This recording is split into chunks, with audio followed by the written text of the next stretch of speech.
Hello everyone and welcome to this special webinar.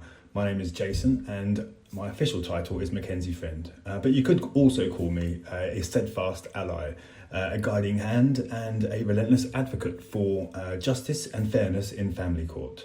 I've been doing this for 10 years, but before I get started on that, I just want to be clear on who this webinar is for. With that in mind, it's not for you at all if you're small-minded. It's not for you if you can't take responsibility.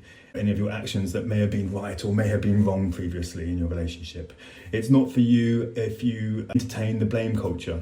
It's not for you if you don't want to pay for services. It's not for you if you think that hate wins and love loses.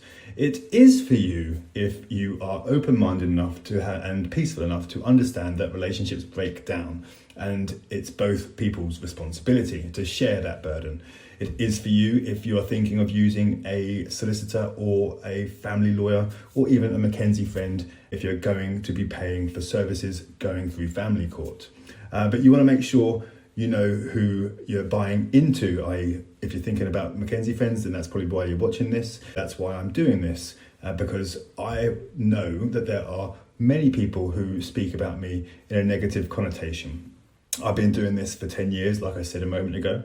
Unfortunately, being one of the best McKenzie Friends in the country, and that's an accolade that I have not said, but it's been said to me. As far as I'm concerned, that doesn't come without people trying to pull you down. And this is me being me at the forefront of meeting you in a virtual basis. I want you to understand who I am, understand me as a person. And if you don't understand me as a person, you can't build trust with me. To understand me as a person, you have to connect with me. And this is my little way of trying to do that and lead the market to change, because I am a physical person and I am here to support you. I stand before you to peel back the layers of something deeply personal to me and everybody, and universally resonant with everyone, and that's family.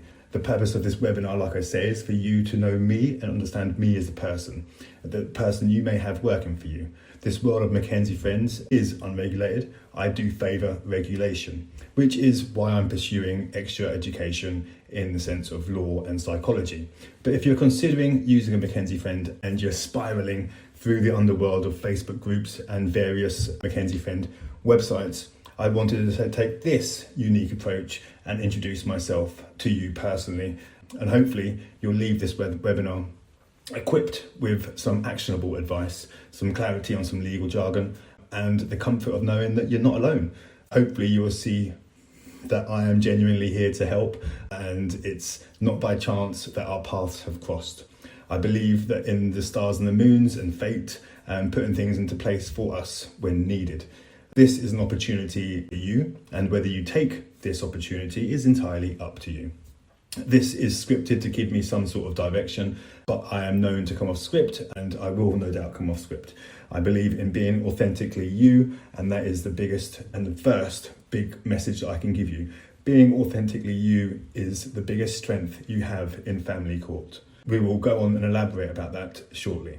Actually, this is one message that I need to deliver straight away. If you are going through family court and thinking about being a litigant in person and self-representing, I salute you. It takes courage, determination, and more importantly, love.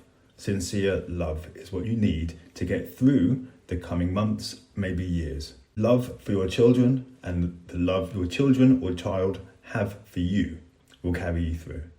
Many people think going into family court on the provision that they need to be the best and prove that they are better than the other parent. Let me tell you now, that fact is not even close to the truth. The fact that you are even in family court is a disaster.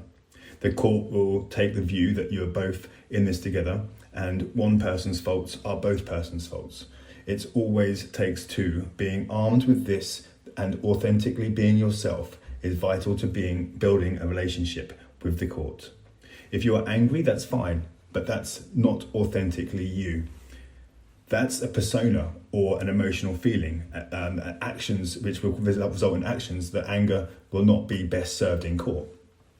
If I'm talking about being you, authentically you, when you're at peace and you're happy.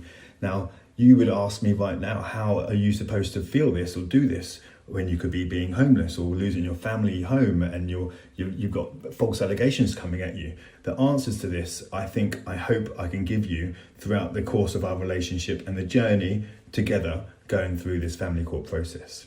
If you would have told me, or anyone would have told me 20, 30 years ago that I'd be standing here and helping people and helping you right now in family law, and I wouldn't have thought. It was not on my list of jobs to do, but that's where my calling has led, supporting individuals and families wade through the family law's emotional, legal and psychological tangles. How I got here is not by accident either, but let me first guide you down the labyrinth of my life, a life punctuated with soul-crushing lows and awe-inspiring highs. This story unfolded long before I graced a retail floor or entered a courtroom. It starts in the hallowed halls of my childhood home, where emotional neglect wasn't just the landscape, it was the air I breathed.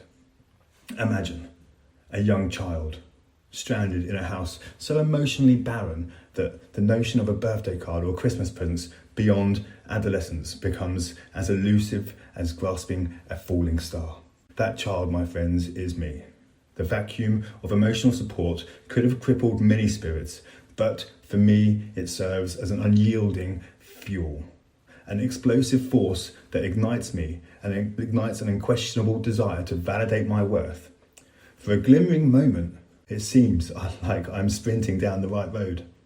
Even in my tender years, I sense an unsettling truth.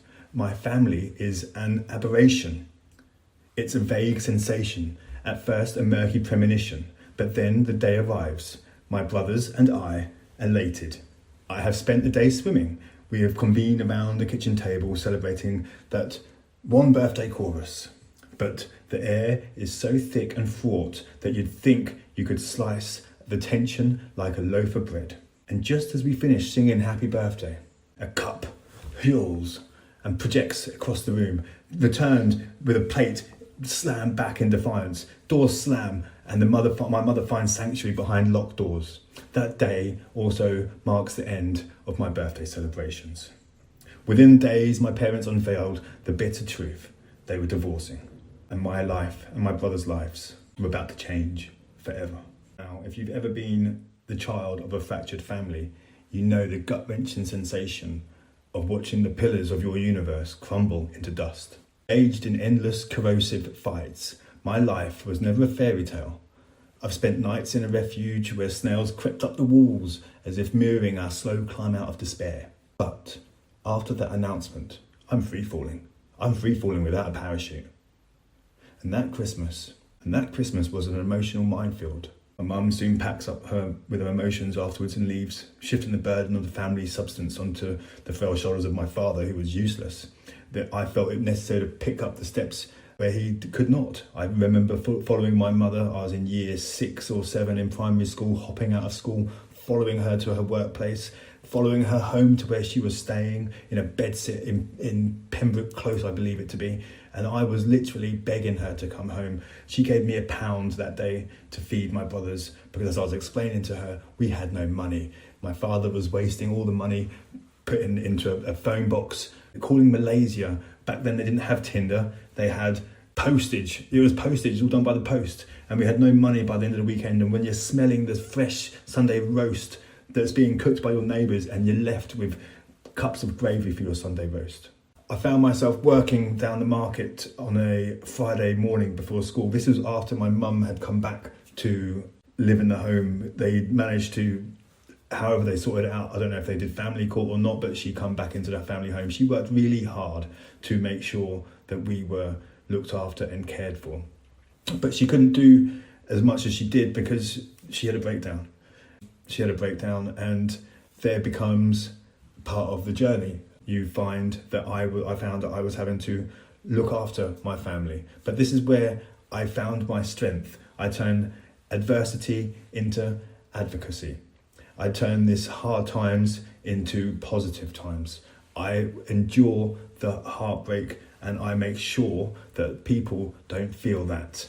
And if they do, then we are moving through it as swiftly and as quickly as possible. This started soon after my first birthday party and the candle had been blown out.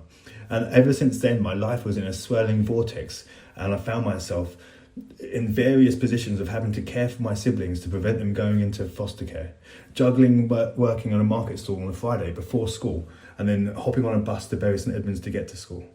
By dusk, I'm back, shutting down the market stall, clutching that £30, my first cash money, because what I realised was that I was able to escape with that £30. It graduated me to buy alcohol, and that graduated me to cannabis and eventually mind-altering substances like speed and ecstasy.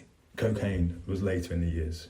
This relentless chase, though, for money transformed into a perilous coping mechanism, a quicksand pulling me into a darker abyss. My life takes a systemic shift during sociology studies in my GCSEs. There I confront a statistic that I did not agree with. It said that children from broken homes are doomed to blue-collar lives. Enraged with this and fueled my indignation and fueled my brazen act of just defying turning up to my sociology exam. There was no way in the world I was ever going to be put into that bracket. And because of that, that led to change. That led to me making sure, and in my mind, I don't know father to tell me any different, no person directing me to tell me any different, but I just felt that I had to work, and I worked through everything, from the bottom to the top, on every single business I worked in. What I soon learned was life never gives up, lets up. It pelts me with curveballs. It's pelted us all with curveballs, family relations, legal woes, the professional hurdles, but my tenacity remains unbreakable.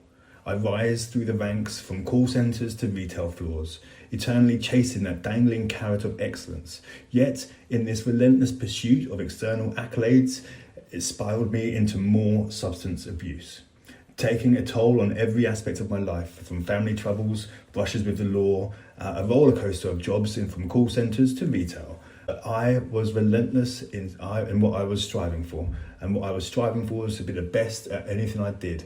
With this void inside me, I did not stop. But what I did not stop on what I did. I took it too far with the illegal substances.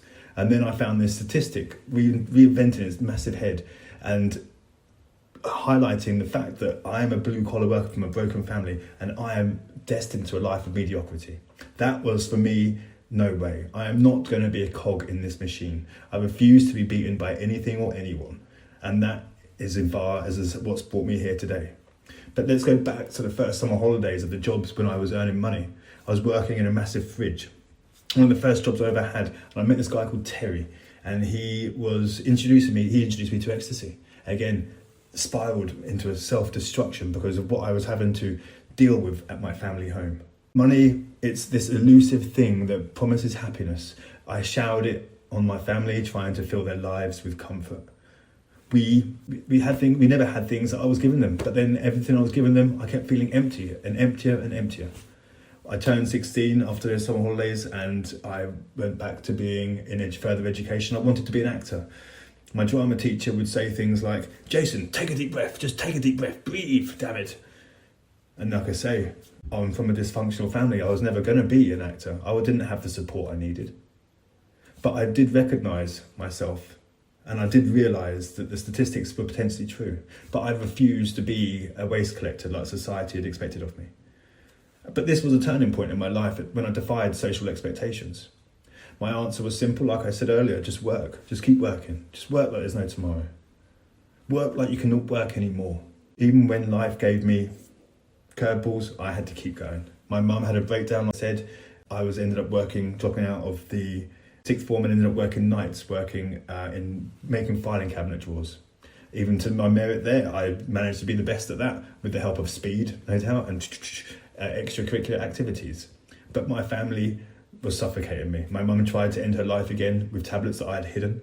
That was the last straw.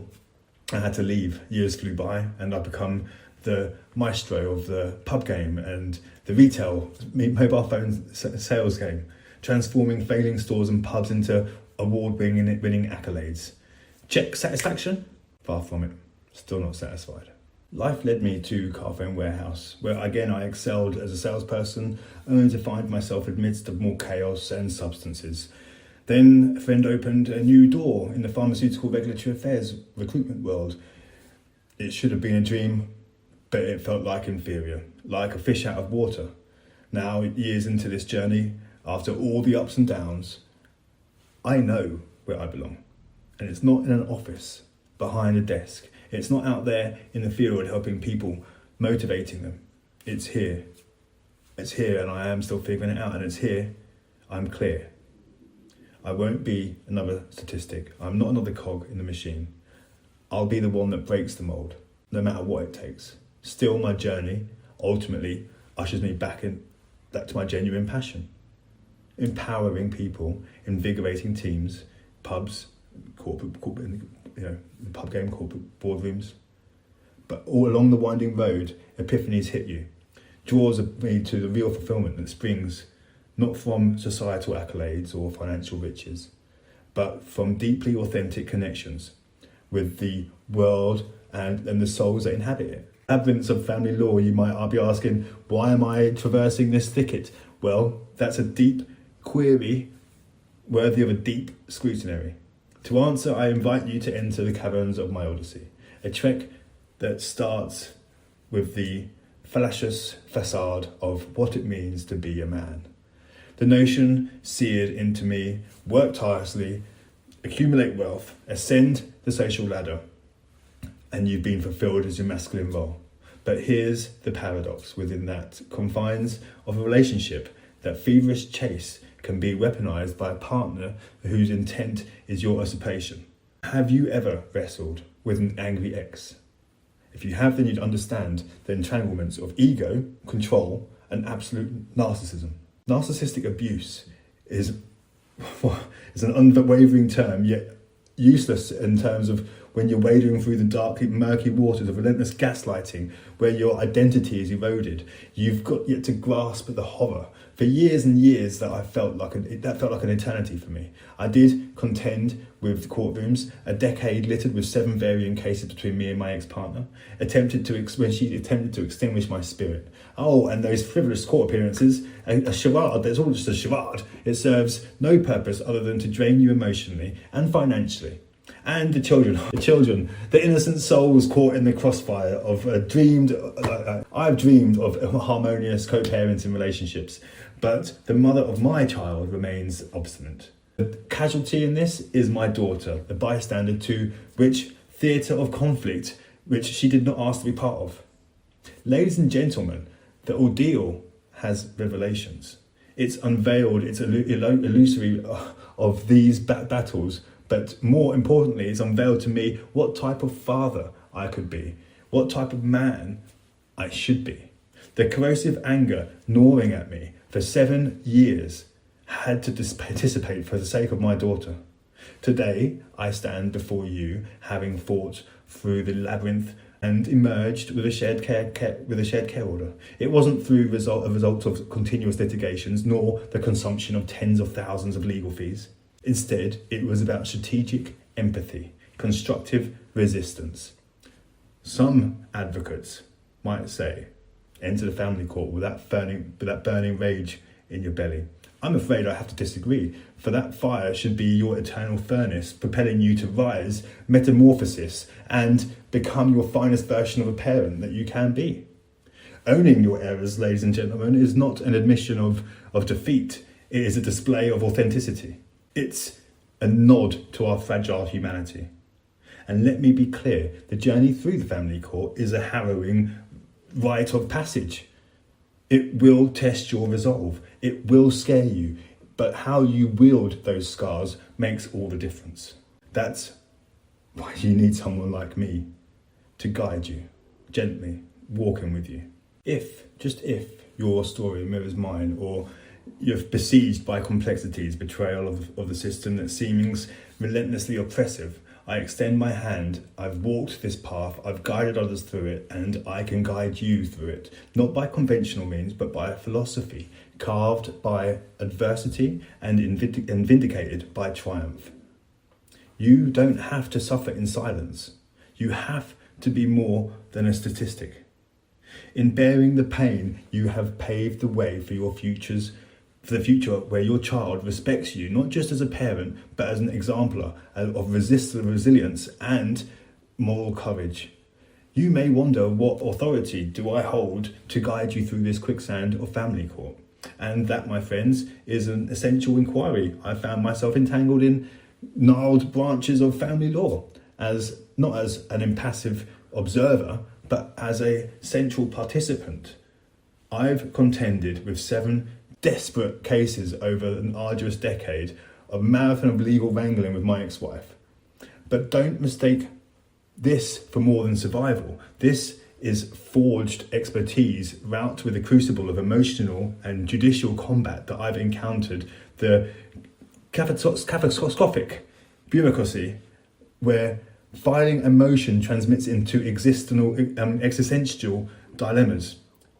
I've been led through revolving doors of courtroom appearance after courtroom appearance, a ceaseless cycle that neither serves justice nor child welfare, merely perpetuates itself. Non-molestation orders, shared care orders. I've skimmed through these terms in law books and lived them. I learned them. Each court summons is an invitation to a battlefield where I was both the general and the foot soldier. You see, the decisions I made in that courtroom didn't merely ink paper. They shaped my daughter's life in immediate ways and a long-lasting legacy. Each case, each document, each judicial decision was a brushstroke on the complex tapestry of my relationship with my child. I've seen the system from the inside out and navigated the intricacies that even veteran lawyers find perplexing. The £30,000 to £50,000 that families often sacrifice, I've devised pathways through the morass that cost far less, but yield far more. And herein lies the point. Experience has been my harshest teacher and my greatest mentor. My journey through family court has become a roadmap for others, men and women, mothers and fathers, ensnared in the same intricate web. Each mistake I've made has become a lesson for dozens, hundreds. Each victory a beacon of hope for hundreds, thousands. I've imparted the most crucial skills, emotional mastery, which is often overlooked, yet is a linchpin of your court journey. In this process, I'm not merely a guide or a McKenzie friend. I'm a fellow traveller who has scouted the terrain, identified the traps, and emerged scathed but wiser. The family court is more than a judicial institution. It's a crucible for human transformation. The scars I've gained, they are merely skin deep. They are carved caverns of wisdom, reservoirs of sagacity, and I'm keen to share. When I assist families through the daunting process, we're doing more than securing favourable rulings. We're reclaiming human dignity and rewriting future generations. If you find yourself at the threshold of this journey, going through family court, remember, you need not walk alone. My experience, trials and victories form blueprint for your success. And it's a blueprint I offer not as a detached observer, but as a warrior who has emerged through the battle, not unscarred, but not unbroken, but continually growing. I'm pursuing a BA Honours in law and psychology, enriching my practical experience with my academic rigour. It's a powerful combination that enables me to provide insightful, well-rounded support. My mission is an audacious one, but it's very straightforward. I aim to help 1 billion people save money and emotional and mental bandwidth. As they make this journey through family court, I will not only make it easier for them to take the emotional burden, but I do this because at the heart of every case, at the heart of every hearing, at the heart of every judgment, there are children who need stability and love. Parental alienation, allegations of abuse, communication breakdowns, you name it, I've seen it. And the crucial thing is that these things are not just cases to me. These are real lives. These are authentic relationships that deserve the best chance of a positive outcome. So if you're ready to reclaim and secure a better future for your children and find a confidant that will not only stand by your side, and I invite you, I will work by your side, and I invite you to join me on this transformative journey. Let's navigate the family court system with purpose, resolve, compassion, and vigour together. Yes, people will have different opinions of me, but no one, unless they are being wholeheartedly honest with you, will give you the 100% truth. This is a murky game that you are in. You need someone who is known in the family court process, who is known in the courts, someone with a positive reputation, which is why people try and pull me down. People are almost guaranteed for a positive outcome when they're working with me. Let me explain. For more information on some of the plans I offer, there should be a link somewhere on this page and allows you to get in touch with me. There should be a link set up somewhere or a phone number available to go directly to my website and order directly from there. I would prefer that because I'm rubbish at selling my services, because I used to sell snow to an Eskimo, but I'm rubbish at selling my services for some reason. That's just part of it. So I'm looking forward to working with you and supporting you through this journey, because I believe this wholeheartedly, that everybody has a story to tell and everybody has a value to add. And your story will help get other people through similar to what you're going through. And one story to another story to another story, and you will guide someone. And I believe that with support and love that I can give you, once you've got through this battle, this huge hurricane battle, I believe that you've got your life story to tell, and that will then serve somebody else, their life story to tell, and that will give someone else their confidence to talk about their life story. And my purpose within all of this is to help you get your purpose and find your roadmap on the journey of life. So this is something that I feel really strongly about, and I want you to share your experience with me, and I will help you find a positive outcome for it. The negative stuff we can get away with. We can't, this is the painful thing you're going through, but I will turn those negatives into positives with you. Together we can work through this. Together we can find the positives. And together we will make sure that you have the same relationship that I have with my daughter. I have a relationship with my daughter which is the pinnacle of what we all want from this. We don't want to lose touch with our children. And if you've made it this far, you're part of the 0.1% of the population that when they start something like me, you won't finish until you get what you just deserve and what you believe to be the best for you. That is the mindset you need, is if you're coming on board with me. And this won't be for everyone. I don't appeal to everybody, and I get that. And the people I don't appeal to, well, they sit in the sidelines slagging me off. Those that do, they get positive outcomes in family court. I look forward to hearing from you. Take care.